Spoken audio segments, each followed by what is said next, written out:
চলে এলাম একটা অন্যরকম ভিডিও নিয়ে। এখানে দেখো ডালটা আমি সেদ্ধ করেছি প্রেশার কুকারে, এটা ফোড়ন দেবো। আর ওখানে দুধটা জাল হয়ে গেছে। আর কি করব, এই যে বড় বড় করে বেগুন কেটে রেখেছি, এটাকে ভাজা করব। আর এটা কিন্তু রাঁধুনি, আমার না রাঁধুনি ফোড়ন দিয়ে ডাল খেতে খুব ভালো লাগে। এই যে পেঁয়াজ দিয়ে দিলাম, এবার এটাকে ভালো করে নেড়েছি, ডালটাকে এর মধ্যে ঢেলে দেবো। এই যে আমার ডাল হয়ে গেছে, এবার বেগুন ভাজা করব। আর বেগুন ভাজাটা কিন্তু মা করবে।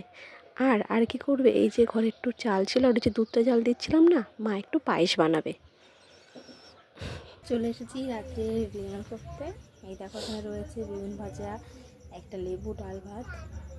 তো আগে ফটাফট করে খেয়ে নিই, খাওয়া দাওয়া তো কমপ্লিট। এই দেখো একটু পায়েস নিয়ে চলে এসেছি। আর একটা মজার বিষয় কী দেখবে, এই যে আমার ছোচাটাও পেছন পেছন চলে এসেছে। এই যে ছোচা, ছোচা খাবে। এই ছোচা তোকে দেবো না, দেবো না, দেবো না।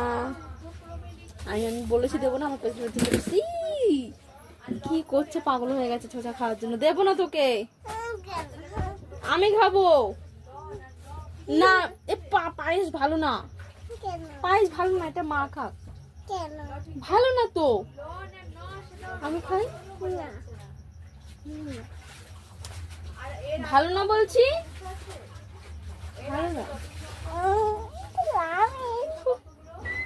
আচ্ছা নাও, পায়েসটা খেয়ে নি তাহলে এখনের মতো, বাই।